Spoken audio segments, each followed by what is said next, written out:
Bismillahirrahmanirrahim. Alhamdulillahirabbil alamin wassalatu wassalamu ala asyrafil anbiya'i wal mursalin wa ala alihi wa sahbihi wasallim. Allahumma salli ala sayyidina Muhammad wa ala ali Muhammad wa ala alihi wa sahbihi ajma'in. Rabbana atina min ladunka rahmah wa hayyi lana min amrina rasyada. Rabbana la tuzigh qulubana ba'da idh hadaitana wa hab lana min ladunka rahmah innaka antal wahhab. Rabbi shrah li sadri wa yassir li amri wahlul 'uqdatam min lisani yafqahu qawli. Amma ba'd. Assalamualaikum warahmatullahi wabarakatuh. Salam sejahtera, salam ukhuwah, salam berbahagia kepada Al-Fadhil Ustaz dan semua sahabat pencinta ilmu yang dirahmati Allah, yang dipilih Allah untuk duduk dalam majlis ilmu pada pagi ini. Syukur Alhamdulillah kita masih lagi menjadi pilihan Allah untuk duduk dalam majlis ilmu yang barakah ini. Amin. Kuliah duha kita ini adalah daripada saluran Google Meet Gema Nur Iman yang dipimpin oleh Puan Hajah Rosniati binti Mansur dan ditadbir urus oleh seluruh ahli jawatankuasa Gema Nur Iman. Akan dipimpin oleh yang berbahagia Al-Fadhil Ustaz Muhammad Luqman bin Makhtar dengan kitab kita Asam Garam Rumah Tangga Nabi sallallahu alaihi wasallam. Bagi menambahkan keberkatan majlis, mohon ihsan Ustaz untuk memimpin bacaan umul kitab Al-Fatihah dan pahalanya kita hadiahkan kepada baginda Rasulullah sallallahu alaihi wasallam, keluarganya dan para sahabatnya, para anbiya, para solihin, alim ulama, guru-guru kita, ibu bapa kita, keluarga kita dan semua para muslimin dan muslimat, dan juga kepada keluarga kita, sahabat kita yang berada di Palestin yang berjuang mempertahankan tanah air mereka. Ya Allah, mudah-mudahan mereka yang sama ada yang masih hidup ataupun telah kembali ke rahmatullah. Al-Fatihah. أعوذ بالله من الشيطان الرجيم بسم الله الرحمن الرحيم الحمد لله رب العالمين الرحمن الرحيم مالك يوم الدين إياك نعبد وإياك نستعين اهدنا الصراط المستقيم صراط الذين أنعمت عليهم غير المغضوب عليهم ولا الضالين آمين. Amin amin ya rabbal alamin. Bagi meneruskan majlis, saya dengan penuh takzim menyerahkan majlis ini kepada Fadil Ustaz dengan segala hormatnya. Dipersilakan Ustaz. Baik, terima kasih Puan Pengerusi Majlis. Assalamualaikum warahmatullahi wabarakatuh. Innal hamdalillah nahmaduhu wa nasta'inuhu wa nastaghfiruh wa na'udzu billahi min shururi anfusina wa min sayyiati a'malina may yahdihillahu fala mudilla lahu wa may yudlilhu fala hadiya lahu. Asyhadu an la ilaha illallah wa asyhadu anna Muhammadan 'abduhu wa rasuluh.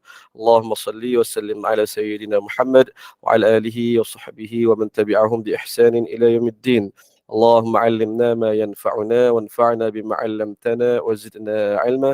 Ya Allah, ajarkanlah kami ilmu yang bermanfaat, jadikanlah bermanfaat segala ilmu yang Engkau ajarkan kepada kami, serta tambahkan lagi ilmu kepada kami. Amin amin ya rabbal alamin. Alhamdulillah, saya doakan jemaah Gema Nur Iman di mana sahaja berada dalam keadaan sihat walafiat semua, dan Allah terus kekalkan nikmat semangat menuntut ilmu sampailah ke orang kata sudahnya. Saya tahu dah sebelum ni yang ibu-ibu puan ada orang kata kuliah back to back berterusan seharian itu. Tapi saya masuk tadi mungkin agak awal, tadi mana masih lagi berkuliah, lepas tu sambung dengan kuliah kita ni. Saya dengar, tengok kalau aku berasak kepala lah. Ibu-ibu, puan-puan masih lagi berterusan, Masya Allah. Saya rasa semangatlah, menumpang semangat semua untuk kita teruskan pengajian kita insya-Allah. Baik. Hari ini kita masuk pengajian muka surat baru, muka surat 50, betul? Babak ke-16 dengan tajuk isteri lain ataupun ummul mukminin lain tidak puas hati dengan ummuna Sayyidatuna Aisyah.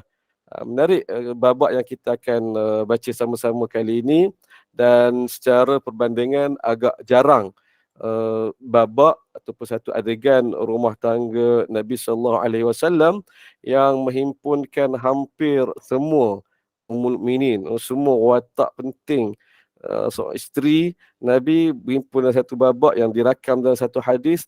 Jarang hadis ni, dan beberapa hadis sahaja. Jadi ini menambahkan keasyikan yang tersendiri dan patut kita berikan perhatian. Cuma saya dalam keadaan yang kurang sihat sikit. Alhamdulillah ala kulli hal. Suara ni pun semalam baru ada. Ada kuliah-kuliah sebelum ni saya terpaksa cancel. Dan ini saja. Nak tinggi sikit dia jadi orang kata tak ada nafas. Ala kulli hal tuan-tuan, mari kita teruskan pengajian. Boleh? InsyaAllah. Muka surat 50. Asam garam 16. Ada teks asal Arabnya, saya letakkan di sini sebagai itu disiplin. Kalau boleh setiap teks hadis itu ada teks Arabnya. Tapi banyak yang dibuang, kita letak sebagai yang sikit saja untuk tujuan utamanya untuk memudahkan asatizah, guru-guru kita yang lain apabila, dan saya mengharapkanlah ini mereka buat pengajian kitab ini, mereka nak rujuk sendiri hadisnya, tengok yang teks Arab ni mereka akan boleh dapatkan melalui carian Google ataupun di maktabah, satu software maktabah Syamilah, pergi terus ke sana. Itu tak sikit. Adapun yang hadis-hadis yang lainnya kita saja letakkan terjemahan saja. Kita terus pergi kepada terjemahannya terus, tuan-tuan. Muka surat 50. Hisham daripada ayahnya menceritakan bahawa orang ramai menunggu untuk memberikan hadiah kepada Nabi pada hari giliran baginda di rumah Saidatina Aisyah. Hadis pertama ni kita baca dulu. Saidatina Aisyah berkata, maka madu-maduku berkumpul di rumah Ummu Salamah. Watak yang kedua. Mereka berkata, wahai Ummu Salamah, orang ramai sengaja menunggu untuk memberikan hadiah kepada Nabi pada hari giliran baginda di rumah Aisyah. Kami pun hendak dapat habuan sebagaimana yang Aisyah dapat. Saya highlight di benda tu. Ayat itu. Kami pun hendak dapat habuan sebagaimana yang Aisyah dapat. Kamu beritahulah, awak beritahulah Rasulullah supaya baginda suruh orang ramai kalau nak bagi hadiah, bagilah ketika baginda berada di mana-mana rumah. Maka Ummu Salamah menyampaikan hal tersebut kepada Nabi. Ummu Salamah berkata, namun baginda mengelak daripadaku. Ketika baginda bercakap semula denganku, aku sampaikan semula hal itu. Namun sekali lagi baginda mengelak. Sehinggalah kali ketiga aku memberitahu hal itu. Baginda pun bersabda, wahai Ummu Salamah, janganlah awak sakiti hati saya tentang hal Aisyah. Demi Allah, tidak pernah wahyu turun kepada saya dalam keadaan saya sedang berselimut. Ni quote in quote lah. Saya sedang berselimut dengan mana-mana antara kamu kecuali ketika bersama dengan dia seorang sahaja. Hadis dari Al-Bukhari, hadis sahih. Imam Bukhari letak dalam kitab Akhlak Mulia dalam bab keutamaan Sayyidina Aisyah atau manaqib Aisyah. Keutamaan, fadilat, kelebihan Sayyidina Aisyah. Baik, ini sebagai buka panggung bincangan ataupun bacaan hadis kita hari ini. Hadis ni menurut, kalau kita akan baca nanti ada 2 dan 3. Kita ada 3 keseluruhan hadisnya. Menurut riwayat yang lain ada perinciannya lagi. Baik, mari kita baca hadis yang kedua terperinci dan kita orang kata sentuh sedikit sebanyak insya-Allah. Hadis yang kedua, saya letakkan tajuk khusus, 2 kem isteri Nabi. Yang hadis pertama ni tak nampak. Hadis yang kedua yang kita akan baca ni menyelahkan hakikat itu. Rupanya dalam kalangan isteri Nabi ni ada 2 kelompok menurut orang kata satu penilaian ini. Mari kita tengok. Anna nisa'a Rasulullah kunna hizbain. Fahizbu fihi Aisyah. Ini bahasa teks Arabnya saya tak muatkan dalam buku ini.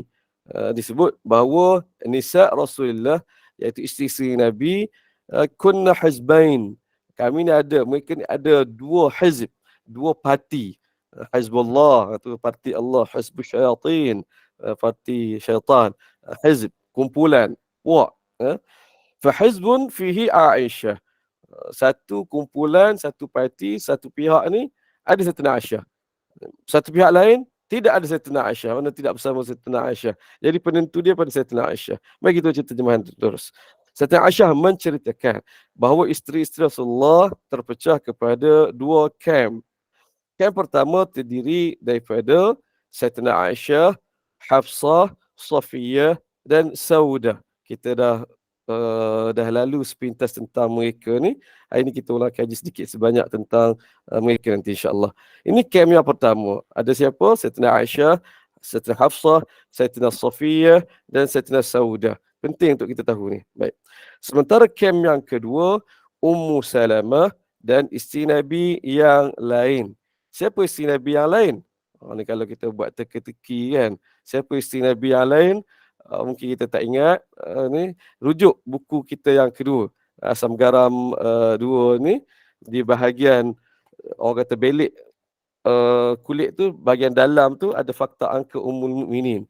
Jadi kita nak tahulah siapa orang kata pemain kalau bolanya, pemain ataupun ahli kumpulan yang kedua. Dia hanya disebut tokohnya saja iaitu Ummu Salamah. Jadi kita tolak dah kalau kita tengok, kita tolak Sayyidatina Aisyah, Sayyidatina Saudah, Sayyidatina Hafsah dan Sayyidatina Zainab dan Sayyidatina Safiyah. Yang tinggal lagi tadi sudah tentu Ummuna Sayyidatina Khadijah tidak bersama, tidak ada dalam ini. Tinggal lagi Zainab yang pertama, Zainab binti Khuzaimah, dan saya kira nanti kita sebut bahawa dia juga tidak ada dalam kita adegan ini. Zainab satu boleh nampak kita punya saya tak sebut awal untuk sediakan buku ini. Untuk yang kelima, isteri Nabi yang kelima Zainab satu iaitu Zainab binti Khuzaimah, tak termasuk dalam camp yang pertama tadi, tapi dia juga tidak ada dalam camp yang kedua kerana beliau meninggal lebih awal. Tak sampai setahun dah meninggal. Baik. Itu tidak ada. Ummu Salamah. Kemudian di bawah Ummu Salamah, Ummu Habibah. Ya, Ummu Habibah ada. Kemungkinan besar dia ada. Baik. Kemudian Zainab 2, itu Zainab binti Jahshin. Ya, dia ada. Kemudian Sayyidatina Juwairiyah. Ya, Sayyidatina Juwairiyah ada. Kemudian Safiyah camp yang pertama. Dan yang ke-11, Ummuna Maimunah. Wallahu alam, beliau terlibat ataupun tidak. Sebab apa nanti kita huraikan. Baik, itu kita nampak. Camp yang kedua, Ummu Salamah, Zainab binti Jahshin, Juwairiyah, Ummu Habibah. Dan kemungkinan juga Sayyidatina Maimunah. Baik. Itu kita tahu dah. Ada 2 camp ni. Pemisahnya, penentu dia, mana yang ada Sayyidatina Aisyah, mana yang tidak ada Sayyidatina Aisyah. Kenapa? Baik. Ketika itu, kita sambung, Sayyidatina Aisyah bercerita, kaum muslimin cukup maklum akan kecintaan Rasulullah SAW terhadap Aisyah. Ini maklum. Isteri Nabi ramai ketika itu, tapi sedia maklum. Nabi dalam ramai mukminin, Nabi sayang Sayyidatina Aisyah. Bahkan tu dalam hadis-hadis yang lain, sahabat Nabi tanya, Nabi sebut, orang paling aku cinta Sayyidatina Aisyah. Ini ada perbincangan lah. Ya? Baik. Maka sesiapa yang ingin memberi hadiah kepada Rasulullah SAW, dia pasti akan menunggu sehingga tibanya hari giliran Nabi berada di rumah Aisyah. Kita dah tahu dah macam mana penggiliran itu berlaku. Dan sahabat Nabi, jiran-jiran Nabi, masyarakat Madinah, di sekitar perkampungan Bani Najjar, kita itu cukup maklum. Tahu Nabi duduk di rumah, ambil tahu Nabi duduk di rumah siapa hari ni, esok. Dan kalau nak bagi hadiah, hari Nabi di rumah Sayyidatina Aisyah.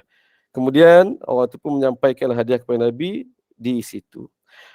Hal ini memberi orang kata kesan dia, orang kata menjadi asas kepada nak berlaku, kita sebutlah konflik ataupun krisis ataupun sebut asam garam ini.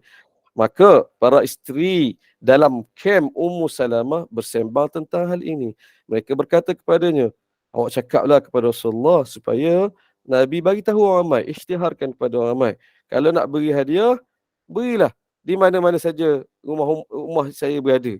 Jangan tunggu nak bagi di rumah ketika saya di rumah Sayyidatina Aisyah saja. Itu memorandum, itu hasrat yang mereka nak Sayyidatina Ummu Salamah sampaikan kepada Nabi SAW. Muka surat sebelah 52. Maka Ummu Salamah pun menyampaikan perkara ini kepada baginda. Namun Nabi tidak membalas apa-apa. Ummu Salamah jadi orang kata ketua, jadi wakil. Masa bila tu dia cakap kepada Nabi, kita akan tengok dari konteks yang kita akan baca nanti, kita tahu masa itu. Kita teruskan pembacaan. Selepas itu, para isteri Nabi bertanya khabar tentang hal itu. Dah sampaikan belum? Tu mesej kita tu. Ummu Salamah menjawab, baginda tak cakap apa-apa pun kepadaku. Ummu Salamah cerita dah sampai kepada Rasulullah. Rasulullah ni boleh bagi tahulah orang lain, orang ramai kan nak bagi hadiah tu, bagilah bila-bila, jangan tunggu rumah orang tu saja. Begitu. Nabi tak cakap, tak respon, Nabi senyap je. Baik. Ummu Salamah pun tak adalah nak tekan apabila mereka duduk semula mesyuarat dengan kem dia. Dia pun sampai halakan hal itu. Baginda tak cakap apa pun kepadaku. Mereka pun menggesa Ummu Salamah agar cuba bercakap lagi dengan Nabi. Maka apabila tiba lagi giliran Nabi tidur di rumah Ummu Salamah, beliau pun menyampaikan hal tersebut kepada Nabi. Sekali lagi Nabi tidak menjawab apa-apa.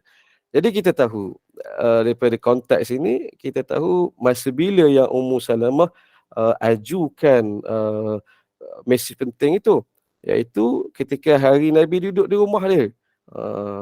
Maknanya kita ambil masa jugalah, tak gopoh, tak ni, tunggu hari Nabi di rumahnya. Baik. Lalu masa Nabi duduk di rumah dia baru disampaikan hal ini. Yang kali pertama Nabi tak cakap apa. Esok tu mereka bincang. Dan buat untuk kali yang kedua, makna kata kan kita sebut paling kemuncaknya 8 ke 9 hari sekali baru setiap orang isteri dapat bersama Nabi sallallahu alaihi wasallam. Makna kata Ummu Salamah untuk nak kali yang kedua tu selepas 8 ke 9 hari. Tunggu giliran berikut baru bercakap dengan Nabi lagi. Baik, sama juga untuk kali yang kedua Nabi pun tak respon apa-apa. Baik. Lepas pada tu mereka bertanya khabar lagi, Ummu Salamah pun jawab, baginda tak kata apa-apa pun. Mereka pun berkata, cuba cakap lagi dengan Nabi sehingga baginda bercakap denganmu. Tiba gilirannya yang berikut. Di mana tu Ummu Salamah tunggu lagi giliran dia yang selepas beberapa hari. Mana dah berapa minggu tu dah. Ummu Salamah pun cuba sekali lagi bercakap dengan Nabi tentang hal tersebut. Kali ini kali yang ketiga, kali ini Rasulullah pun respon, jawab. Nabi kata tadi, janganlah awak sakiti saya tentang hal Aisyah. Tidak pernah wahyu turun kepada saya dalam keadaan saya dalam selimut bersama isteri, melainkan Aisyah seorang. Itu kata-kata Nabi SAW kepada Ummu Salamah. Ummu Salamah dengar tu terus. Ummu Salamah berkata, Inni atubu ilallah. Saya bertaubat kepada Allah kerana telah menyakiti abang. Menyakiti awak, wahai Rasulullah. Terus stop Ummu Salamah. Dengar Nabi kata tu, dia tak ni dah. Dia sendiri tidak ni. Kita berhenti sekejap di sini. Dan bahagian ini yang jadi fokus utama Imam Bukhari apabila dia letak. Kerana hadis ini dalam bab kita sebut tadi, keutamaan Sayyidatina Aisyah. Iaitu tadi, kata-kata Nabi, tidak pernah wahyu turun kepada saya dalam keadaan saya sedang berselimut dengan mana-mana isteri, melainkan ketika bersama Sayyidatina Aisyah seorang. Ini tuan-tuan rahmati Allah, beberapa perkara kita boleh cerakinkan, perhatikan. Pertama, tuan-tuan rahmati Allah, Rasulullah SAW mencintai Sayyidatina Aisyah itu bukan semata-mata atas dasar nafsu, atas dasar Sayyidatina Aisyah tu cantik, lebih cantik daripada orang lain.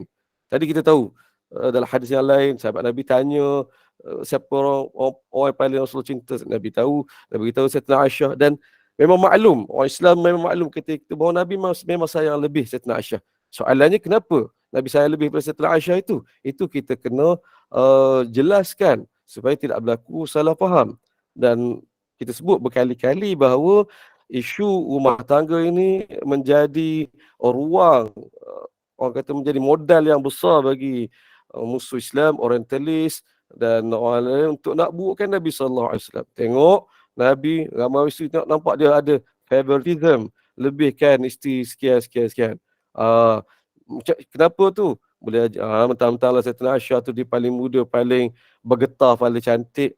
Tuan-tuan rahmatullah, ini kita kena, orang kata, kikis, hapuskan. Adakah begitu? Jelas sekali tidak kita apabila kita buat, orang kata, pembacaan yang teliti. Antara tuan-tuan, hadis ini sebagai bukti Nabi sebut, tidak ada seorang pun yang ketika aku bersama dia, itu ayat kiasan.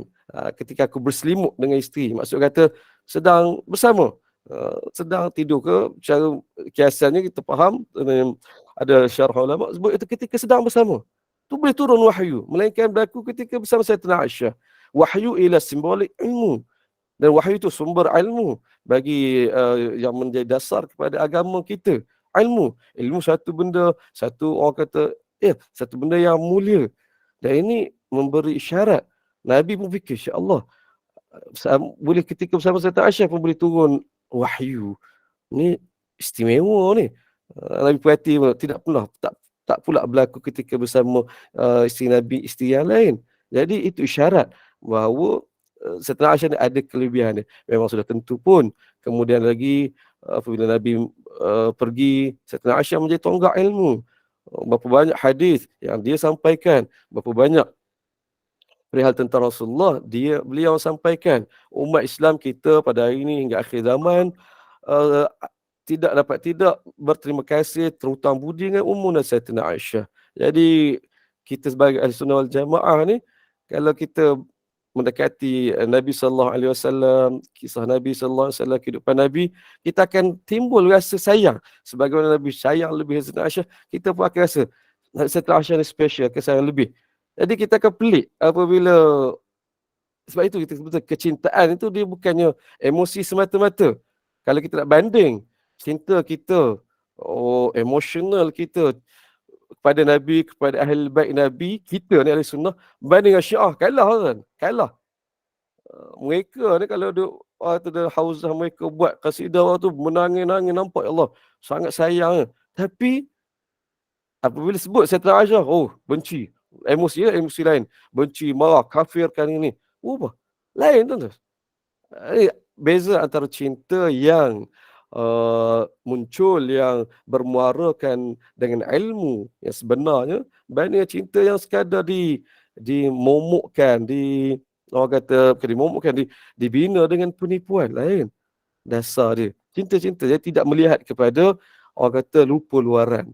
Samalah juga dalam orang kata perbincangan yang lebih luas, apabila orang mencari kebenaran dengan penilaian ketenangan, yang kita tidak boleh, yang kita pergi sebut memang Islam kan, sebut pasal Islam orang kata agama ketenangan, agama keamanan. Sebahagian kita secara tidak sedar kita promote Islam tu dari aspek Islam ni menenangkan gini tuan. Kalau itu semata-mata menjadi bukti bahawa Islam tu agama yang benar sebab penganut jadi tenang, jadi baik, jadi orang kata amal sen, tuan-tuan, kita akan berlaku konflik nanti. Kita tengok berapa banyak kes orang barat western yang menganut agama Buddha. Kerana sebab tenang. Mencari, lepas tu berjalan melancur sampai ke India, sampai rasa tenang. Ikut monk, ikut Sami. Jadi Sami juga. Sebab apa? Saya menemui ketenangan di sini. Habis. Jadi kebenaran itu tidak pada emosi semata-mata. Memang Islam kesan dia akan, kalau betul akan menunjukkan kita tenang gini ni. Tapi kebenaran itu dengan ilmu, dengan hujah. Kenapa Islam tu benar? Kerana itu tengok dengan wahyu Allah, Tuhan yang sebenarnya, manusia, orang pencipta manusia, Rasulullah sebagai utusan Rasul, dengan hujah, dengan ilmu. Baru betul tuan-tuan. Baik, kembali pada kisah. Semangat lebih tuan-tuan. Itu bahagian penting. Nabi sebutkan, Nabi jelaskan kepada Sayyidatina Aisyah, Ummu Salamah, dan dari sudut itu. Dan kenapa Nabi guna sudut itu, kita boleh bincang lepas pada ni.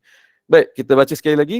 Kata Nabi SAW menjawab kepada Ummu Salamah selepas kali yang ketiga. Duk tekan Nabi guna dua patah pekat ayat ini. Nabi kata, janganlah awak, orang kata, resahkan saya, sakitkan saya dengan tentang hal Aisyah ni. Mungkin Aisyah janganlah duduk di sana. Satu. Kenapa? Nabi jelaskan, tidak pernah turunnya wahyu kepada saya dalam keadaan saya berselimut dengan isteri, melainkan ketika bersama Sayyidatina Aisyah seorang. Ummu Salamah terus get the point. Faham terus. Ummu Salamah kata, Allah, aku tahu pada Allah menyakiti Rasulullah sallallahu alaihi wasallam. Selesai. Baik. Selepas itu, isteri Rasulullah, isteri baginda memanggil pula Fatimah. Tak berjaya. Makna kata Ummu Salamah lepas pada itu balik jumpa ahli jemaahnya, bukan jemaah agama Nur Iman, jemaah dia, melaporkan hal ini. Kata dia pun inilah tarik diri dah, misi ni tarik diri, tak ada berhenti setakat ini, aku tak nak buat dah. Baik. Tapi isteri Nabi yang lain, siapa kita sebut tadi, Sayyidina Zainab, Maimunah mungkin ada, Juwairiyah mungkin ada, Ummu Habibah. Mereka tak putus asa, mereka usaha cara yang lain, iaitu mereka panggil pula Fatimah, puteri baginda Nabi sallallahu alaihi wasallam. Panggil pula anak. Dan ketika ini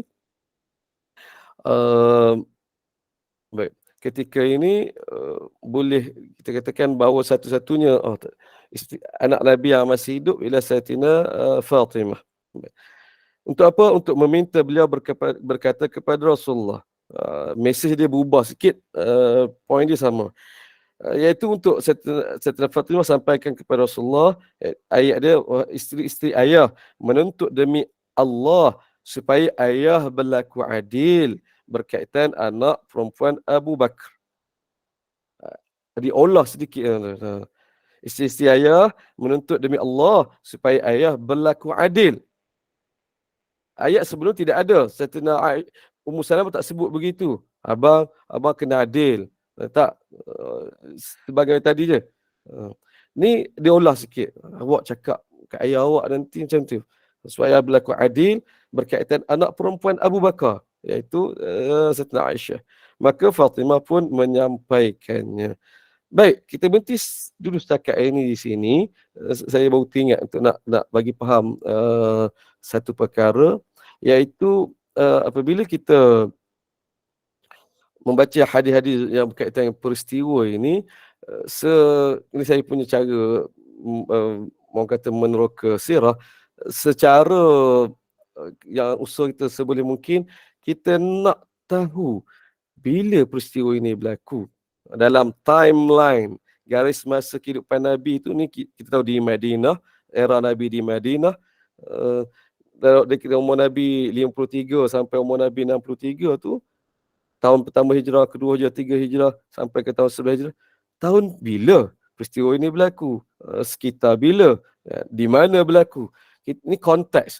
Kalau kita dapat tahu fakta-fakta latar belakang peristiwa itu, dia lagi syok. Doakan saya. Saya ini projek jangka panjang. Saya nak menulis juga sirah Nabi SAW yang bukan kata lengkap, tapi maksudnya yang menyeluruh daripada mula-mula perjuangan Nabi sampai Nabi wafat ni, sebagaimana buku sirah yang ada di pasaran, tapi dengan gaya sebagaimana buku saya Asam Garam Rumah ni, buku Madinah Takkan Rebah itu, yang ada dramanya, yang tidak hanya fokus kepada orang kata peristiwa paling besar, iaitu perang. Buku sirah yang ada hari ini, dan mereka menjalankan tanggungjawab fungsinya. Dan atas terima kasih atas dasar itu, saya nak bawa sudut yang lain sedikit, nak kumpul juga, nak buat satu buku sirah Nabi SAW, tapi dengan kronologinya yang berturutan, tapi tidak hanya memaparkan cerita perang. Sebaliknya nak memaparkan bukan selengkap mungkin, tapi 360 darjah lah, peristiwa yang penting berlaku dalam kehidupan Nabi. Bukan perang saja, kemasyarakatan, kekeluargaan. Antaranya babak ini berlakunya bila. Jadi penting untuk saya sebut tadi, apa tahun bila berlaku hal ini, supaya nanti apabila baca buku tu, dia ada kata tinggi turun, naik turun dia. Oh, ada time berperang, ada time tenang duduk kat Madinah. Tapi kat Madinah pula berlaku pula isu ni. Dia lebih drama, lebih dramatik. Jadi itu saya sebut penting untuk kita tahu. Baik, bila peristiwa ini berlaku?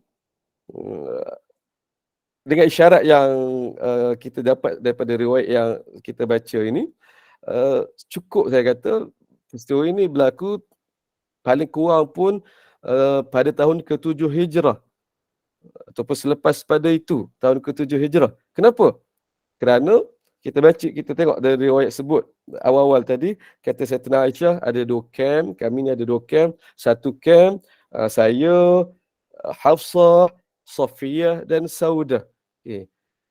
Maknanya kata ni semua dah jadi isteri Nabi ni. Jadi kita boleh tengok pada bila setiap orang ni nikah dengan Nabi sallallahu alaihi wasallam. Sekali lagi kita rujuk pada buku kita yang kedua ini, kita tengok dalam jadual fakta angka di sini. Jadi kita akan tengok isteri Nabi yang hujung-hujung yang akhir sekali Nabi nikah siapa? Paling akhir Sayyidatina Maimunah tahun ke-7 Hijrah. Sebelum pada tu siapa? Safiyah. Safiyah ada disebut secara terus dalam riwayat kita.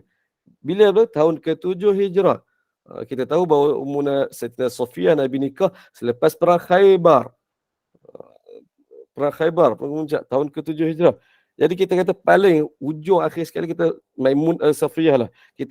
Kalau kita boleh andaikan bahawa mungkin Sayyidatina Maimunah tidak, orang kata tidak ada lagi, tak apa. Jadi selepas pada perang Khaybar. Baik. Saya boleh letak lah. Nanti dalam buku sirah itu lepas cerita tentang peristiwa Khaybar, kemudian pernikahan Nabi dengan Safiyah, beberapa orang kata ketika kemudian pada suatu hari kisah ni pun berlaku. Dia boleh bayangkan dramatik itu berlaku, berubah dinamik itu. Baik, ini tahun ke-7 Hijrah. Satu perkara lain lagi untuk melihat lebih besar, saya apabila kita mengkaji sirah Nabi, mengkaji bab kekeluargaan Nabi, baru nampak kehidupan Nabi di Madinah itu boleh dipecahkan kepada dua fasa, dua period yang berbeza. Satu fasa susah, yang kedua fasa senang. Dalam kata susah senang taraf kehidupan Nabi dan juga para sahabat Nabi sallallahu alaihi wasallam. Kenapa? Dan apa penentu dia? Penentu dia adalah perang Khaybar tu juga. Sebelum pada tu ialah pengusiran keseluruhan Yahudi dari Madinah. Apabila mereka diusir, terakhir Bani Nadir, tak habis kat situ, kejahatan mereka ni Yahudi daripada dulu sampai sekarang itulah perangai dia, mengacau je. Mereka tak perlu ramai. Tak perlu orang kata ni, ada kuasa sikit, mereka tu buat honor dia. Sama lah pada hari ni, tuan-tuan. Terus buat orang kata rancang untuk nak serang Madinah pula apabila mereka berkumpul di Khaybar. Nabi pun atasi mereka, itu habislah penentangan ataupun ancaman Yahudi habis. Dengan perang Khaybar habis, tak ada berlaku dah selepas pada itu. Apa yang berlaku dengan selepas pada perang Khaybar, kehidupan masyarakat Madinah, Nabi dan para sahabat Nabi berubah banding sebelum itu. Iaitu mereka makin senang, makin berharta. Sebab itu lepas pada perang Khaybar, Nabi keluarkan arahan, kembalikan semula tanah-tanah, harta-harta yang sebelum ni pernah orang Ansar berikan kepada Muhajirin. Arahan ni kepada sahabat Muhajirin. Kita tahu ini pengorbanan sahabat Ansar apabila sahabat-sahabat Muhajirin Nabi dan para sahabat Nabi dari Mekah dan sehela sepinggang saja sampai ke Madinah, sahabat Muhajirin bagi bagi separuh harta, ni bagi satu orang kata sebidang tanah, ni bagi rumah, bagi. Nabi pun terima ni, tuan-tuan. Tapi rupanya selepas perang Khaybar, Nabi arahkan untuk semua ni yang mana-mana pernah terima tanah yang rumah tu pulangkan semula kepada Ansar. Kenapa?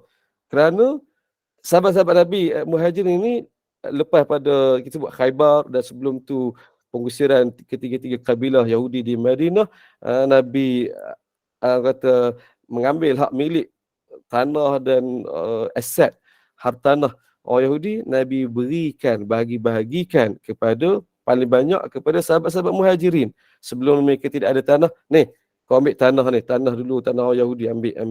Jadi mereka ada tanah sendiri. Nabi kata yang tanah sebelum pada ini yang dihadiahkan pulangkan semula. Termasuklah Nabi sallallahu alaihi wasallam hingga berlaku ni dalam buku yang ketiga, berlaku adegan yang sangat menarik apabila ada seorang datang tuntut, satu keluarga datang tuntut tanah yang mereka pernah berikan kepada Nabi sallallahu alaihi wasallam. Itu kisahnya tersendiri, panjang kalau nak cerita tu. Dan menarik kisah tu. Tak apa, saya tak nak sebut. Nanti takut jadi panjang. Jadi saya nak sebut tadi, fasa senang itu bermula secara jelasnya selepas pada perang Khaybar tahun ke-7. 7, 8, 9, 10 11. Makna separuh masa kedua akhir hayat Nabi SAW itu fasa senang. Baik. Lebih besar untuk dengan kita tahu hal ini, kita akan tengok tuan-tuan rahmat Allah. Ini semua kita buat ni untuk kita kaji dan pada betul-betul nak bela Nabi SAW. Tu saya sampai sekarang tu, kalau boleh lah asatizah, tuan-tuan ibu, perempuan, ibu-ibu boleh sampaikan. Kalau boleh baca buku Asam Garam ini, boleh hilangkan prejudis. Sampai sekarang ada orang yang orang kata menyindir apa semua, kata tak cerita, kita tak patut cerita hadis-hadis rumah tangga Nabi ni nampak macam buruk kepada Nabi SAW. Kita kena jaga kemuliaan Nabi, hormatan orang terhadap Nabi SAW. Hadis-hadis ni kita tidak boleh cerita. Dasarnya jangan la tu'zu, jangan menyakiti hati Nabi. Mereka berdalilkan dengan jawab. Bayangkan kisah rumah tangga kita orang cerita. Kisah rumah tangga asam garam, keburukan dalam rumah tangga, orang cerita kepada orang lain. Kita terasa tak? Terasa. Nabi lebih kita kena jaga hati. Itu hujah dia, hujah yang logik. Itu pandangan orang kita hormati, tapi kita kata, orang kampung saya kata, I beg to differ. Kita tidak setuju hal ini. Tak. Lain kedudukan Nabi dengan umat. Nabi dia pada kedudukan syarak, dia sebagai watak pengajaran. Segala yang berlaku terhadap Nabi SAW, baik buruk pada mata kita, baik tak patut pada mata kita, dia diceritakan. Sebagaimana Ummu Sayyidina Aisyah cerita hal ini. Kami ada dua camp sebenarnya, begini-gini. Kalau ini Allah buruk. Kita jangan cerita. Hal kita jangan cerita pada orang. Tapi ni Nabi tidak. Begitu saya sebut. Jadi saya sebut tadi, kalau disampaikan kepada setidak yang lain, kalau lah ada nak hadiahkan buku ni pada ustaz tertentu dan kita ustaz tu baca dan ni, beritahu saya boleh kata berikan, hadiahkan. Baik. Kembali pada tadi, saya nak sebut sikit lagi. Penting untuk tahu ada dua fasa kehidupan Nabi SAW di Madinah itu, dari segi sudut susah dan senang itu, baru kita akan tengok, tuan. Kita kembali kepada fakta angka kita, jadual fakta angka dalam buku ini. Kita tengok sisi Nabi yang Nabi nikahi. Daripada awal kita tak masuklah Sayyidatina Khadijah, kemudian Saudah, kemudian Sayyidatina Aisyah. Kita tengok antara dua tempoh tadi, susah, awal-awalnya senang, kemudian masa bila yang berlaku banyak pernikahan. Jelas kita nampak yang satu-satunya isteri Nabi yang Nabi nikah selepas pada perang Khaybar. Dari perang Khaybar ni seorang aja, itu Maimunah. Itu masa Nabi nak pergi umrah qadha. Maimunah. Safiyah kita kira dia berlaku ketika transisi, ketika peristiwa Khaybar itu sendiri. Lepas pada tu, lepas fasa senang, seorang je. Adapun isteri Nabi yang lain, Juwairiyah, Zainab, Ummu Habibah, Zainab sampailah ke ni, Nabi nikah masa fasa susah. Jadi kita boleh faham apa? Pernikahan Nabi SAW ni berapa kali kita ulang, bahawa Nabi bukan dia nikah ada peluang nak nikah ni. Tak kan? Masing-masing kita belajar sebelum pada ni ada sebab yang Nabi nikahi. Dan sebab itu lebih jelas dan ketara berlaku pada ketika susah. Nak belok sini ni. Tengok masuk fasa senang. Satu pernikahan je. Itu pun ada cerita dia kan.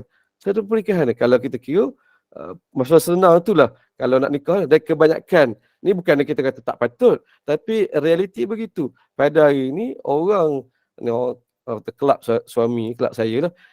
Orang nak tambah 2, 3 dan 4 bukan time susah tu, bukan tahun awal pernikahan, masa tu masih nak membina kotak. Pasal senang.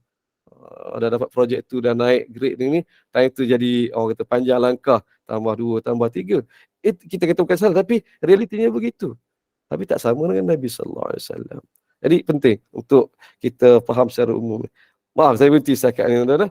Saya tahu ada komen, itu kita bincang di hujung nanti. Baik. Kita kembali kepada hadis kita. Muka surat 22 tadi. Kat mana tadi? Okey, Fatimah kan. Selepas itu isteri baginda memanggil pula Fatimah, puteri baginda, untuk meminta beliau berkata kepada Rasulullah, isteri ayah menuntut demi Allah supaya ayah berlaku adil berkaitan anak Abu Bakar. Soalan dia, dan saya hanya lontarkan soalan, adakah Rasulullah tidak adil? Apabila sisi Nabi kata minta supaya Rasulullah berlaku adil. Jadi adakah Nabi, maksud lawan sebalik itu, adakah Nabi tidak adil? Ini kena jawab. Baik. Maka Fatimah pun menyampaikannya. Lagu baginda menjawab. Ini terus, tak tunggu kali kedua, kali ketiga, terus setelah Fatimah sampaikan, Nabi pun kata, wahai anakku, adakah kamu tidak suka dengan apa yang ayah suka? Anak, awak tak suka ke apa yang ayah suka? Lain respon dia berbanding respon dengan kepada Ummu Salamah sebelum ini. Jawab Fatimah, sudah tentulah saya suka. Fatimah kembali menemui mereka untuk memaklumkan hal tersebut. Kemudian mereka berkata, pergi lagi, sekali lagi jumpa Nabi. Kali ini baginda Fatimah enggan. Selepas itu mereka mengutus pula Zainab binti Jahshin. Baik, kita berhenti sini. Kita nak pindah ke hadis yang berikutnya. Sebab nak terus beri perincian, saya nak jimatkan sikit walaupun sikit. Sebab yang selanjutnya dia akan berulang dalam hadis ketiga kita akan baca ni. Kita cukup untuk hadis yang kedua, tuan-tuan maklum, ibu-ibu, puan-puan maklum bahawa riwayatnya sahih, riwayat Al-Bukhari. Cuma Imam Bukhari letakkan hadis ini dalam bab yang lain. Kita tengok kitab hadiah dalam bab orang yang memberikan hadiah kepada orang lain, kepada sahabatnya. Peristiwa yang sama, riwayat yang sama, tapi kita tengok Imam Bukhari paling kurang letak dalam dua tempat yang berlainan. Satu Nabi dia letak dalam bab tadi, hadis pertama dalam bab keutamaan Aisyah, yang kedua ni letak dalam bab orang memberi hadiah kepada orang lain. Ini bab yang lain, ada hukum-hukum dia. Kisahnya sama, tapi kita akan tengok kenapa yang bahagian ni panjang, bahagian ni hadis yang pertama tadi pendek saja. Ini orang kata manhaj, metodologi Imam Al-Bukhari. Asalnya Imam Bukhari hadis yang sama dia hafal. Dia sama. Tapi dia tahu, dia hazaf, dia kurangkan bahagian-bahagian yang tidak ada berkaitan. Cukup untuk yang hadis pertama tadi, nak cerita tentang kelebihan Sayyidatina Aisyah, dia bawa versi pendek saja. Kemudian untuk nak cerita tentang hadiah ni, dia bawa versi yang panjang. Hadis-hadis yang sama. Tak boleh nak kata Imam Bukhari, apa tak kuat ingatan ni. Ni sebut yang ni sebut ni. Kita yang tak mengajar kita nampak begitulah. Walhal tidak. Imam Bukhari faham. Dia tahu, ni sebut sikit saja untuk cukup sekadarnya. Yang ni sebut ni. Satu. Ini Imam Bukhari, tuan-tuan. Kita masuk hadis yang ketiga, insyaAllah. Maaf, jadi teknikal sedikit. Hadis yang ketiga, Sayyidatina Aisyah, tajuk khusus dia. Sayyidatina Aisyah dan Sayyidatina Zainab berbalas cakap. Ni ada watak baru yang masuk dalam drama ni. Sayyidatina Aisyah bercerita. Hadis yang sama juga, tuan-tuan. Tapi ni riwayat Muslim. Pada satu hari, para isteri Rasulullah mengutus Fatimah binti Muhammad untuk menghadap Rasulullah SAW. Lalu baginda Fatimah meminta izin kepada Rasulullah yang ketika itu sedang berbaring bersamaku dalam selimut. Baginda mempersilakan Fatimah masuk. Ada perincian peristiwa yang tidak ada dalam riwayat yang sebelum pada ini. Babak Sayyidatina Fatimah pergi jumpa Nabi itu berlakunya di mana? Di rumah Sayyidatina Aisyah. Berlakunya dalam keadaan bagaimana? Keadaan Nabi berselimut. Ini berselimut betul-betul lah. Bukannya kiasan. Berselimut Sayyidatina Aisyah. Kenapa tu? Boleh jadi kita faham orang boleh berselimut tu mana sejuk. Sejuk mana boleh jadi ketika itu musim sejuk. Dan boleh diandaikan juga, ni cara saya, metodologi untuk memahami ini. Mau kata mendapatkan, mengembangkan kefahaman tentang satu peristiwa sirah itu berdasarkan isyarat yang ada. Boleh jadi berlaku malam musim sejuk. Itu dia boleh jadi ni berbaring bersamaku dah malam dah ni, berbaring lagi. Baik. Sebab kita tahu bahawa siang tidak ada peruntukan Nabi boleh ke mana-mana. Tidak ada. Tapi malam tu malam hak pada isteri Nabi. Baginda mempersilakan, mungkin kita seawal lepas isyak ke orang dah ni. Baginda mempersilakan Fatimah masuk. Sebenarnya masuk nak sampaikanlah misi dia ni.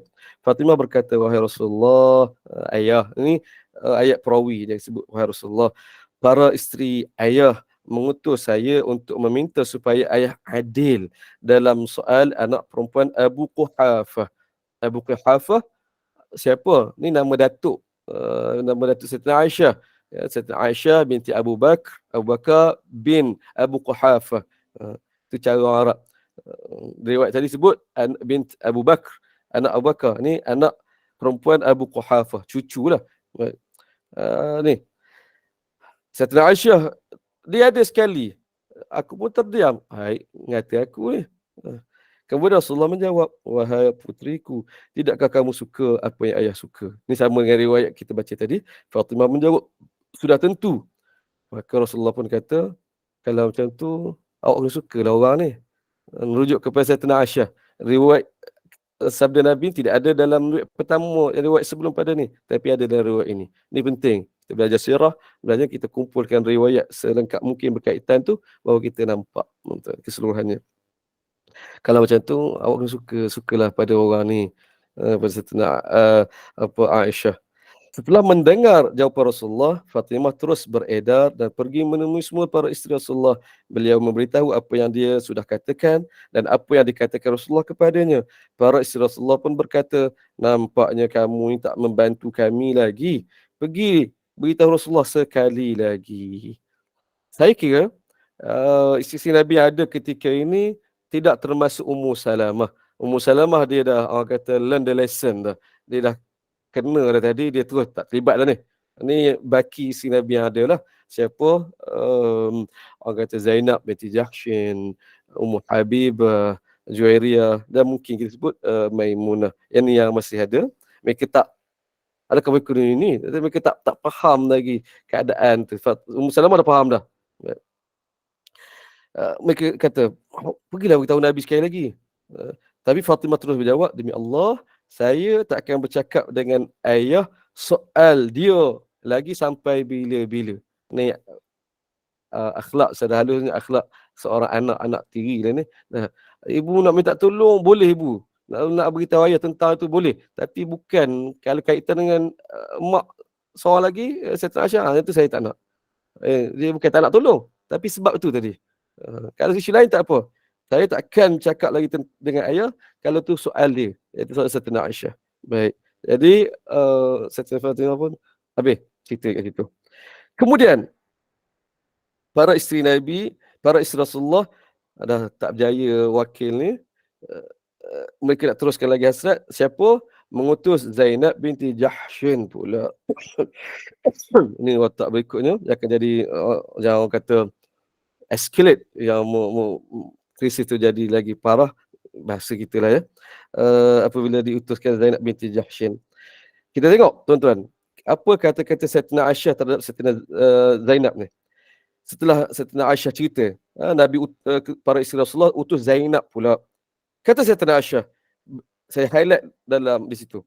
Beliaulah orang yang paling dekat menyaingi kedudukanku di sisi Nabi SAW. Dia iktiraf. Sebut Zainab. Kalau nak masa itulah, orang paling rapat. Orang kata kedudukan menyaingiku. Bahkan ada riwayat sebut, aku tak tahu Nabi lebih sayang aku ke, Nabi lebih sayang Saidatina Aisyah atau lebih Nabi sayang Zainab. Nampak Nabi juga favor kepada Saidatina Zainab. Dan Saidatina Aisyah akui, orang paling dekat menyaingiku, bukan orang lain, tak kisah sangat ada orang lain, tapi dengan Zainab ni, tu. Baik. Kata Saidatina Aisyah, aku belum pernah menemui perempuan yang lebih baik agamanya daripada Zainab. Ya, itulah tuan-tuan. Dan lebih bertakwa kepada Allah. Paling jujur dalam berkata-kata. Paling banyak menghubungkan silaturahim. Paling banyak bersedekah. Paling kuat bekerja supaya dapat bersedekah dan mendekati Allah dengannya. Dia puji Saidatina Zainab. Puji. Walhal dia punya, kita sebut, rival dia. Pesaing dia. Tapi tidak. Saidatina Aisyah bukan. Mungkin sebelum kita duk baca hadis, nampak cemburu-cemburu. Saidatina Aisyah ni kira orang yang kuat cemburu. Ya dia cemburu. Tapi dia tidak cemburu buta tuli macam itu. Nak belajar cemburu, model dia Saidatina Aisyah. Dia tahu cemburu ni. Tapi tidak sampai menggelapkan sisi lain. Dia tahu Saidatina Zainab ni tak berapa ngam dengan dia. Dalam banyak kes. Tapi tak sampai dia benci. Yang hak kebaikan dia sebut-sebut. Dia puji. Dia sebut lagi akhirnya melainkan ada satu sikapnya, iaitu cepat marah namun cepat cepat reda. Ini perangai Sayyidatina Zainab. Manusia ni pelbagai. Para isteri Nabi pun begitulah. Sayyidatina Zainab begitu. Dia cepat marah. Sekejap marah. Ni ada perempuan begitu. Alhamdulillah. Isteri saya tak begitu. Alhamdulillah. Tapi boleh tahan kalau ni tuan-tuan. Dan ini jadi antara asbab kalau secara umumnya perceraian Zainab beliau dengan suami yang pertama, iaitu Zaid bin Harithah. Tak tahan tuan, suami dia, sebab dia begitu cepat melenting kat suami kata ni untuk kita. Orang lelaki tak ni, dia boleh sabar diam tapi dalam hati duk simpan. Jangan cepat melenting kan. Tapi bagus dia cepat reda. Tapi masalah dia time marah tu orang dah terluka terguris. Kita ada pengarah, ada ketua tu sana. Dia saya cepat marah. Time marah tu dia kata, tapi lepas tu dia okey ni. Tapi orang dah tertusuk tu simpan kan.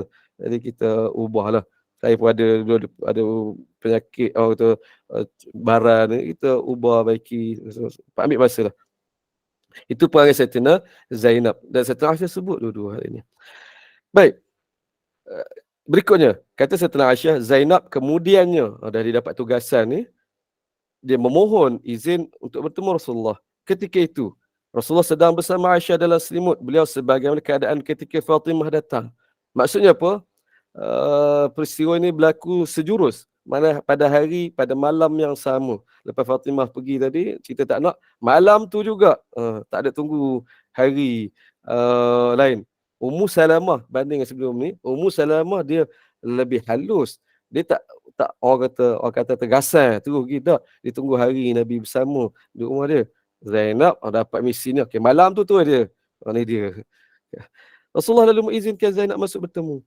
Zainab pun berkata, "Ya Rasulullah, para isteri awak mengutus saya untuk meminta awak abang supaya adil dalam soal anak perempuan Abu Quhafah." Mesej yang sama, dialog sama, kira bagus ni.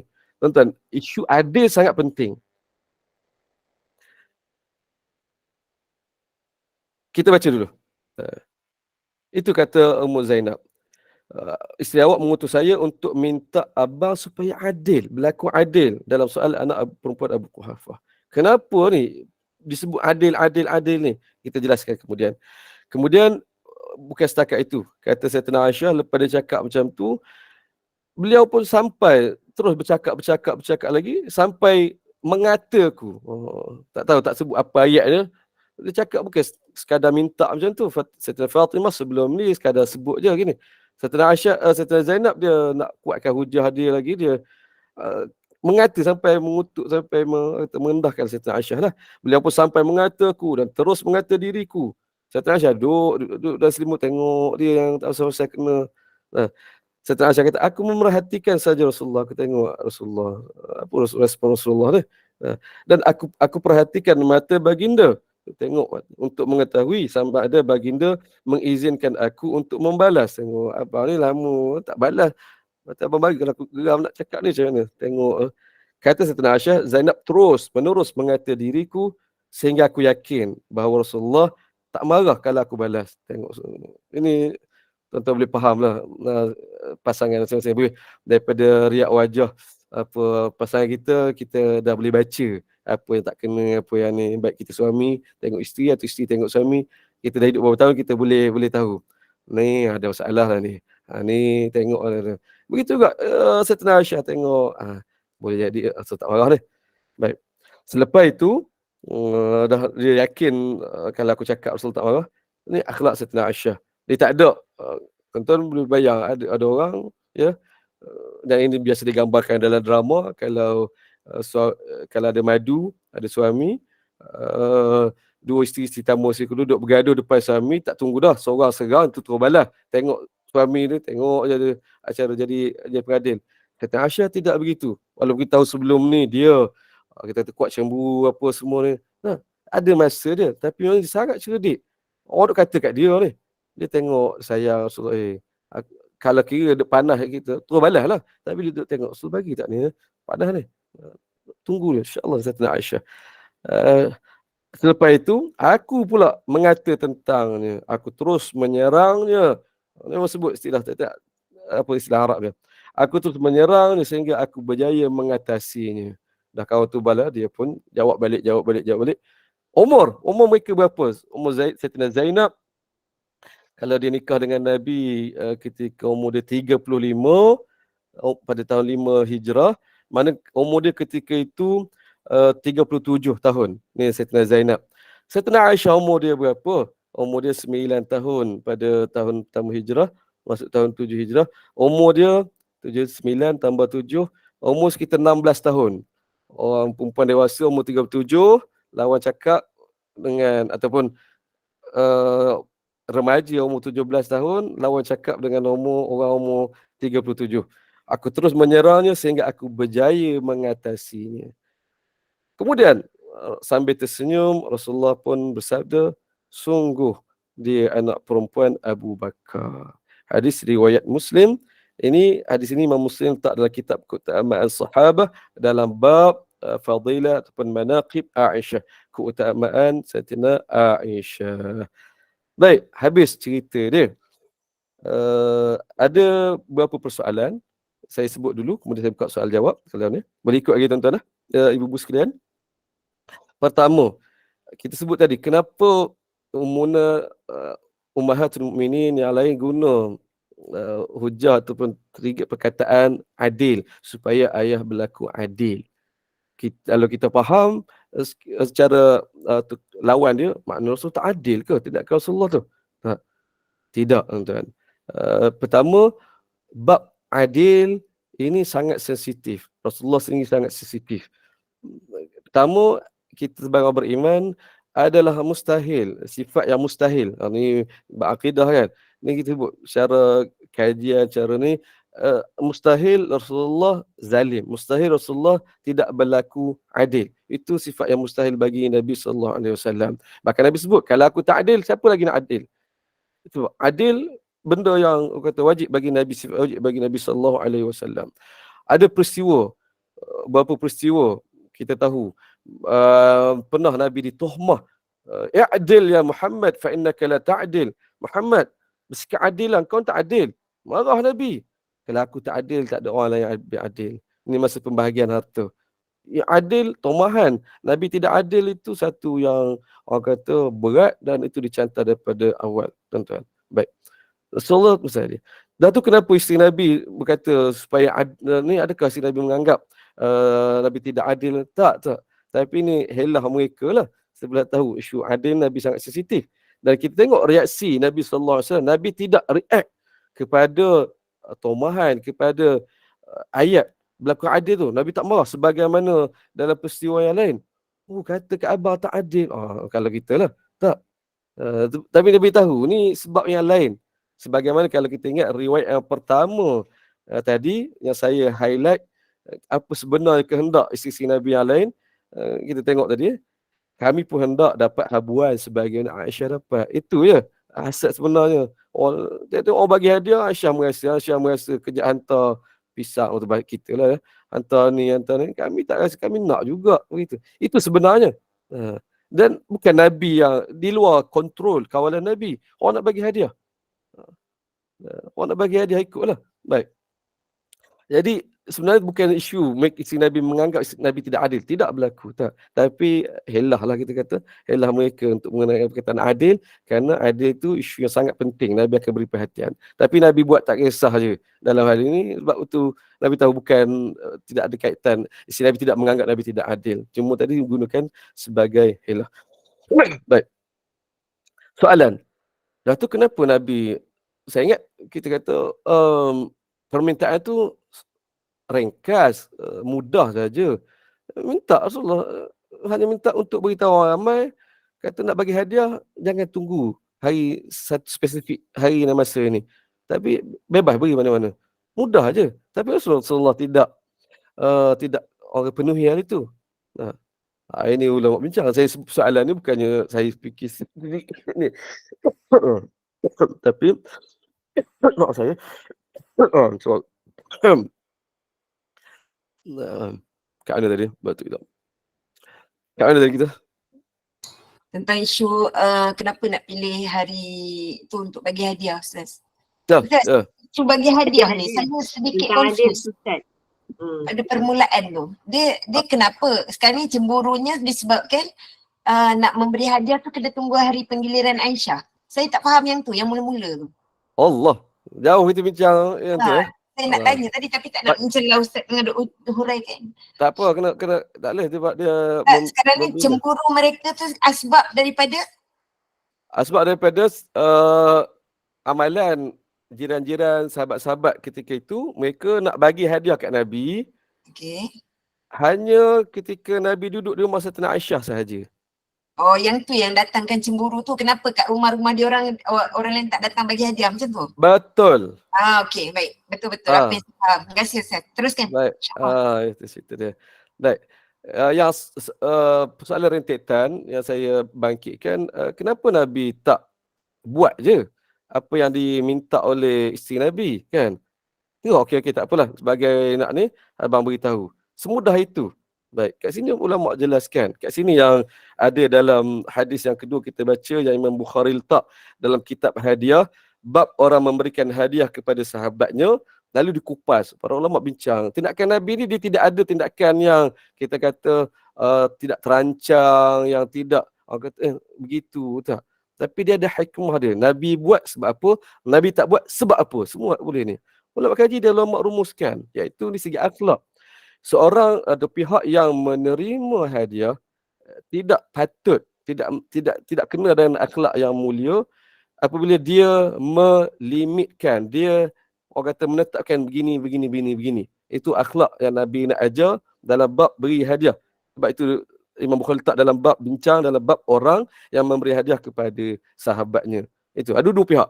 Pihak yang beri hadiah, pihak yang terima hadiah. Pihak yang terima hadiah itu tidak patut berdasarkan tindakan Nabi ini untuk dia tetapkan apa-apa kepada orang nak bagi hadiah. Orang nak bagi hadiah, kita pun kata nak bagi hadiah boleh, tapi barang dia gini. Itu tak kena dengan akhlak Islam, tuan-tuan. Sebarang syarat, walaupun mudah kita nak ni, tidak bagi hadiah. Orang datang bagi hadiah, kita kata tak apalah, awak tunggu saya gini. Kita pula yang demand. Kalau keadaannya tidaklah kata mendesak, yang kita kata ni lebih kepada kita lebih kata nak ikut awak nak bagi aku peminta gini. Orang nak belanja kita, contoh yang mudah. Ustaz, contohlah, jom kita makan ni. Orang tu tak tanya pun, dia makan. Kita pun kata, boleh, tapi saya nak kami bakar. Tak kena dengan akhlak Islam. Walaupun bergurau, memang orang bergurau ni, orang terima. Oh, Ustaz nak kami bakar, tak apalah bawa. Orang tu boleh jadi dia ada duit sikit, ingat nak belanja nasi ayam je, tiba Ustaz tu minta nasi bakar, tu kami bakar, kan dah ni. Tidak, cara akhlaknya tidak boleh untuk orang yang di pihak yang nak menerima hadiah untuk menetapkan sebarang syarat. Itu kehalusan akhlak Nabi SAW.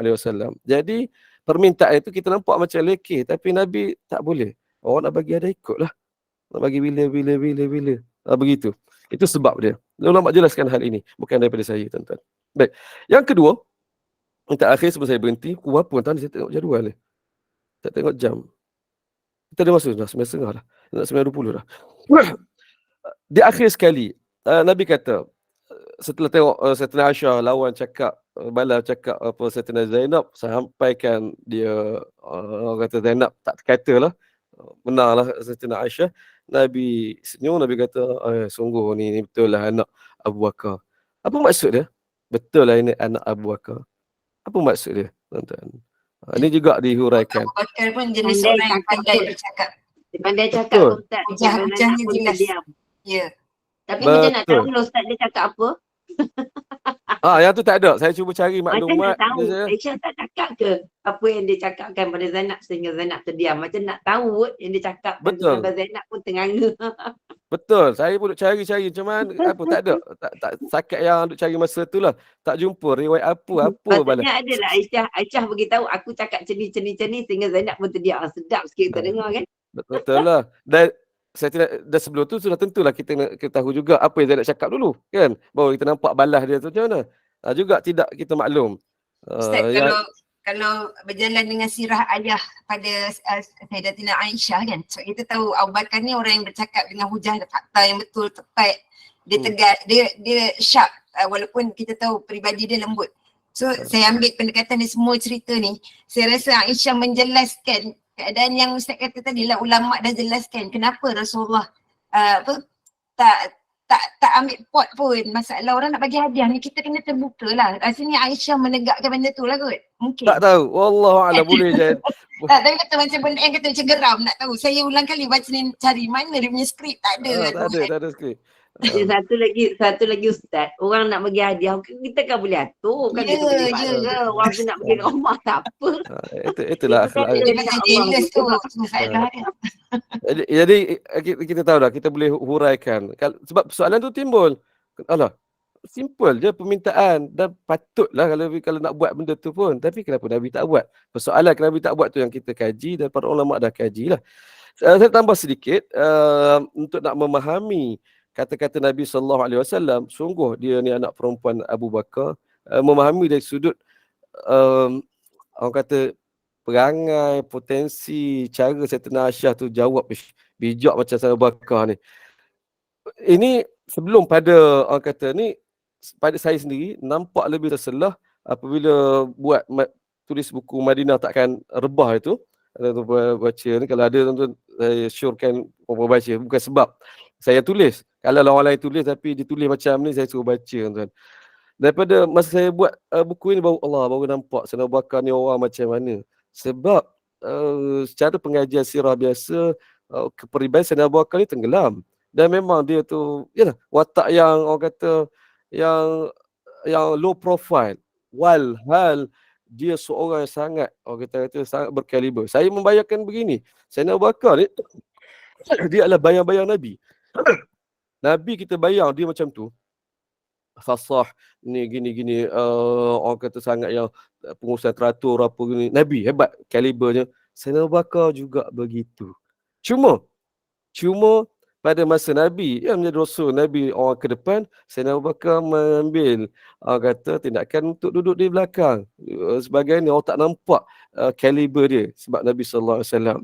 Ini sikap ini orang kata sangat jarang dan susah bagi orang yang berpotensi seperti Abu Bakar dan orang lain-lain untuk nak begitu. Kita akan tengok orang jadi munafik, Abdullah bin Ubay bin Salul, Abu Lahab bapa dara Nabi, Abu Jahal. Ni semua orang hebat-hebat ni, orang berkaliber. Orang ni. Sebab itu apabila Nabi SAW mengangkat diri, membawa diri, menjalankan tanggungjawab sebagai Rasulullah, mereka secara sedikit sebanyak rasa tercabar, rasa ni nak lebih pada aku ni. Itu sebenarnya. Dan pada hari ni pun begitu. Orang yang ada potensi, yang ni tiba ada orang nampak nak lebih daripada dia jadi cabaran itu. Itu yang jadi ujian, jadi fitnah kepada kebanyakan mereka. Tapi tidak Sayyidina Abu Bakar. Dia pula boleh merendah diri, boleh duduk di belakang Nabi, boleh ni Allah, Sayyidina Abu Bakar. Dan daripada saya kumpul riwayat buku ni baru nampak, ya Allah, Sayyidina Abu Bakar ni sebelum pada Nabi tu dia dah jadi juru cakap Nabi. Berhujah dengan kabilah itu gini. Dia mana hebat tuan. Dan dia ganti Nabi, kita akan tengok bagaimana bicara dia kepada para sahabat Nabi, persis macam Nabi SAW. Hebat Sayyidina Abu Bakar ni, bukan sekadar kita beri andaian saja, bukti dalil-dalilnya, petunjuknya ada dalam riwayat. Jadi dengan kita memahami Sayyidina Abu Bakar ni orang macam orang petah, orang bijak, tahu poin-poin nak dibalas dan apa. Sayyidina Aisyah pun perangai macam tu juga. Tu Nabi kata kagum. Ni memang betul lah, ni anak bapa ni perangai sama macam ayah. Itu yang Nabi sebut ni, maksud itu. Maksud katakan Nabi, sungguh dia anak perempuan Abu Bakar. Sekali lagi, persoalan yang kita membuat-buat nak tanya, apa dialog Sayyidina Zainab mengata Sayyidina Aisyah, apa pula jawapan balas Sayyidina Aisyah kepada Zainab, iaitu membuat-buat. Dan ini ibu-ibu, perempuan sekalian, kita jadikan sebagai angan-angan. Macam mana? Kalau kita belajar dengan syekh-syekh kita ni, mereka ada sebut, nanti kalau aku masuk syurga, nanti aku nak tanya imam sekian. Apa maksud dia kata begini bila kitab dia gini-gini. Ini hamasah, impian. Kalau kita mengaji, para ulama, guru-guru dia begitu. Dia membayangkan begitu. Nanti aku kalau masuk syurga, jumpa Imam Bukhari. Aku nak tanya Imam Bukhari gini. Menarik? Jadi hari ini pun sama. Kita mudah-mudahan kita semua masuk syurga, kita positif. kita letak Azam, nanti di syurga nanti kita jumpa Sayyidina Aisyah, jumpa Zainab. Kita Tanya tanya Sayyidina Aisyah. apa dialog mereka ketika itu. Dan InsyaAllah jadi Ingat menarik. bila saya baca, ingat saya je ada perasaan tu. Saya selalu macam kalau saya kat syurga nanti memang saya paling banyak saya nak jumpa Sayyidatina Khadijah. Ya Allah, Allah. sabar je. Rupanya memang wujud perasaan tu. Betul, para ulama begitu. Aku tanya imam begini. Jadi menarik. Dah tulis Ustaz dekat buku ni dah tulis. InsyaAllah. Dah tulis. Apakah perkataan yang dijawab oleh Aisyah sehingga Zainab terdiam? Tulis. Tulis dekat buku Ustaz. Mungkin ada, saya cari setakat tak jumpa riwayat itu, tak disebut. Wallahu a'lam. Saya berhenti setakat ini, saya serah kepada pengurusi. Kita buka pada perbincangan insya-Allah. Kalau ada. Adakah nak tanya soalan? Adakah kita nak buka soalan? Assalamualaikum Ustaz. Waalaikumsalam warahmatullahi. Ustaz, saya nak tanya. Okey. Contoh kita ni ada dalam grup family tu, ada katakan seorang hamba Allah ni, kira saudara kita lah. Dia suka macam share benda-benda yang fitnah, benda-benda yang pelik-pelik lah apa yang berlaku sekarang kan. Tapi kan, bila kita tegur, kita kata jangan buat macam ni, sebab benda ni kita tak nampak, kita tak pasti. Tiba-tiba, dia marah kita balik. Tu buat macam mana Ustaz orang macam tu? Kita nak buat macam mana? Panggil muka tu. Ujian untuk kita lah. Kalau saya ada juga dalam beberapa grup yang hal seumpama itu, tindakan saya personal message dia. Personal message dia, kita tidak tegur secara tu lah. Orang kadang, matlamat kita begini, matlamat kita supaya kesalahan yang dibuat itu berubah, tidak diulangi. Jadi mana cara yang berkesan kan? Yang saya buat personal, saya message orang tu. Ni pernah berlaku lah berapa ni. Dia bawa hadis palsu ni, saya message. Ji, kita cakap cara baik lah. Kita message personal, Ji, hadis bawa sebenarnya hadis palsu gini. Dan setakat ni 2-3 saya buat positif. Ini mungkin sebab bukan orang luar tapi ada jemaah kita dalam grup kita. Dan dia tarik balik tanpa panjang cerita, dia tak sebut pun. Ada orang begitu ego, kita tak tahu keadaan orang ni. Dia ego, dia ni kita tidak boleh orang kata kesampingkan hal itu. Yang berlaku apa? Dia tiba-tiba delete mesej tu. Tanpa orang kata apa, tanpa disebut minta maaf. Kalau orang lebih orang kata menghargai, dia kata saya minta maaf. Apa yang saya cakap tu ni ada palsu, saya tarik diri. Dia tak ada, yang sakat ni tak ada lah yang tu. Kadang tarik diri dan kita akan tengok lepas pada tu dia beringat. Baik, itu satu. Yang kedua, ada grup yang saya jadi admin dulu, sekarang saya dah tak ni dah grup-grup kita tak dah nak follow dah. Kita letak satu orang kata asas ni secara umum lah, letak asas kisah gini. Syarat-syarat jangan fitnah, jangan gini. Kemudian ada kes umpama itu, kita up balik lah. Diingatkan kepada ahli jemaah, ahli grup untuk gini. Jadi orang lain pun respon, masing-masing jaga. Maksud kata tanpa orang tu buat salah lah. Cara mudah, kau buat salah, aku tunjuklah kesalahan kau. Tak boleh jadi backfire. Cara yang kita buat, yang saya buat itu, dan sangat agak berkesan. Wallahu a'lam. Ada orang ambil pendekatan begini, awak telah mengaibkan, telah merosakkan agama secara contohlah, secara terang-terangan, jadi tak ada masalah untuk aku bukan burukkan, dedahkan, itu juga secara terang-terangan. Itu satu cara diakui juga, boleh, tapi kalau saya tak buat begitulah. Tadi tengok pada kesan. Wallahu a'lam. Itu yang saya buat. Jawab saya personal lah. Jelas? Ada soalan di chat room, Ustaz. Tengok. Apa boleh ke ambil hadiah? Terima hadiah, boleh ke tak nak terima hadiah sebab suami tak suka? Boleh tak terima hadiah sebab suami tak suka? Boleh lah. Apatah lagi isu berkaitan dengan suami, kita kena jaga hati ni. Dasar dia kenapa? Dasar dia perintah Nabi SAW untuk pesan pada para isteri, jangan bawa masuk atau jangan benarkan siapa masuk orang lelaki yang suami tak suka. Walaupun orang tu saudara, alah ni sepupu saya, sepupu apatah lagi. Ni Nabi Fah jangan sebab rumah tu itu. Itu prinsip dia. Jadi rekiasan kepada itu apa sahaja yang berkaitan tu daripada pihak luar, hadiah ke, kalau kita suami kita tahu dia akan jadi ini, kita tak ni. Kita pun akui tu. Contoh sebut tadi situasi tadi. Kita pernah sekali berlaku orang bagi hadiah kat kita, macam ni siapa bagi, ada apa kawan bagi, oh dia pun lain macam melenting gini-gini, maka kita dah belajar, kita tak ni lah beritahu. Sama bukan maksud kata tolak, betul kata jangan sampai pada pengetahuan dia. Boleh kata terima tapi dia tak tahu. Jangan sampai menipu pula. Orang saya beli tak. Itu pakailah macam pandai-pandai lah. Yang penting jaga hati dia. Wallahu a'lam. Terima kasih banyak Ustaz. Allah macam-macam lah. Ada lagi tak? Ada lagi tak? Kalau tak ada, kita tutup. Dah 9.30 sekian Ustaz. Lapar. Saya makan awal. Oh, Ustaz makan awal lah. Okey lah, 7 makan Alhamdulillah. dah. Ada lagi tak siapa-siapa nak bertanya soalan?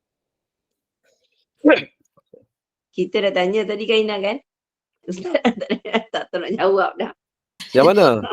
Dah kita Oh, tanya dialog. sekali yang Kita Ustaz nak kat tengok jumpa. Zainab dengan Aisyah. Simpan kat Tak syurga. tahu apa dah. Betul lah kan? Betul. Banyak Masya itu menandakan kita memberi perhatian pada apa isu-isu. Satu kita usaha carilah cara-cara. Tak jumpa tu jangan jadi Jumpa habis tak kan? cerita aku nak tanya lah Ustaz, nanti. dalam Aisyah punya, Aisyah ada tak satu buku khas yang tentang Aisyah sahaja? Sebab Aisyah Banyak. ni kan dia perawi hadis juga kan? Banyak. Ada tak? Banyak. Tapi dalam tu dia tak ada tulis aku menjawab sekian, tak ada tulis. Banyak maksudnya tu banyak dalam arti kata adalah orang tulis buku khusus tentang Aisyah ni setakat ni lah yang saya jumpa belik, baik buku Melayu baik buku Arab, dia begitu sathi bahasa Arabnya, Melayu dia begitu surface, permukaan saja, dan lebih banyak mengulas. Dia tak mendalam saya. Dia tidak mendalam. Kalau doakanlah saya untuk memang nak tulis juga untuk setiap ni, tapi dengan cara macam asal garam ni juga ataupun bagaimana, kita pertama sekali kumpul riwayat keseluruhan. Barulah kita boleh Maknanya saksi perkataan antara Aisyah dengan Zainab tu, saksi dia tu cuma Rasulullah je lah Ustaz. Rasulullah je lah yang mendengar apa yang Aisyah jawab, apa yang Zainab kata kan. Betul. Tetapi Rasulullah pun tak marah, maknanya Rasulullah mengiyakan memang betul apa yang Aisyah jawab. Memang kenalah dengan si Zainab punya word tu. Agaknya. Betul. Allahu Akbar. Aduh. InsyaAllah. Kita tutup lah Ustaz. Dah tak ikut. Baik. InsyaAllah nanti kita sambung lagi. Hari ni kita habis sampai hadis ketiga lah Ustaz ya. Hadis Aisyah dengan Zainab berbalas cakap tu. Habis sampai kat situ. Ya. Betul. Okey. InsyaAllah kita sambung minggu depan. Catatan itu insyaAllah lah. Bunda, Bunda Nur minta war-warkan yang infak pada Ustaz Zain dah cukup mencukupi dan lebih, Alhamdulillah. Dah tutup. Oh, dengan Ustaz Zain, Alhamdulillah yang nak beli mikrofon tu lah. Alhamdulillah. Syukur. Selesai pagi ni. Alhamdulillah, okeylah. So kita tutup majlis lah. Alhamdulillah syukur pada Allah. Kuliah duha kita berjalan lancar dengan asam garam rumah Rasulullah, Nabi kita Rasulullah SAW. Moga syarah Ustaz tadi memberi kefahaman dan menjelaskan mana-mana yang menjadi muskil dan pertanyaan yang sebelum ini. Bab ini menjelaskan kepada kita tentang betapa istimewanya Aisyah dalam kehidupan Rasulullah, dan sehingga mendapat wahyu ketika bersama Sayyidatina Aisyah dan tidak berlaku ketika bersama dengan isteri-isteri yang lain. Wallahu a'lam. Moga segala ilmu yang disampaikan memberi kita kefahaman yang mendalam dan menjadi pengajaran dan pedoman untuk kita sebagai umat Muhammad. Wallahu a'lam. Saya ucapkan ribuan terima kasih atas semua ilmu yang Ustaz sampaikan. Terima kasih juga pada jemaah yang istiqamah menunggu daripada kuliah subuh tadi sehingga sekarang.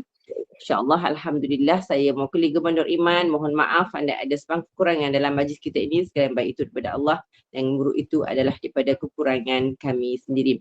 Bagi semua jemaah, untuk pengumuman kutipan untuk pembelian set mikrofon untuk Ustaz Zain telah mencukupi. Alhamdulillah, jemaah kita sangat pantas, dalam masa tak sampai 1 jam dah terkumpul RM600. Alhamdulillah. Alhamdulillah, bagi menutup majlis, mohon Ustaz bacakan doa penutup, surah Kafarah dan surah Al-As, dan saya akhiri dengan wabillahi taufiq wal hidayah. Assalamualaikum warahmatullahi wabarakatuh. Kita jumpa lagi pada kuliah asar petang nanti insya-Allah. Silakan Ustaz. سبحانك اللهم وبحمدك أشهد أن لا إله إلا أنت أستغفرك ونتوب إليك بسم الله الرحمن الرحيم والعصر إن الإنسان لفي خسر إلا الذين آمنوا وعملوا الصالحات وتواصوا بالحق وتواصوا بالصبر صدق الله العظيم. Terima kasih semua. Assalamualaikum warahmatullahi wabarakatuh. Waalaikumsalam warahmatullahi wabarakatuh. Tak ada peluang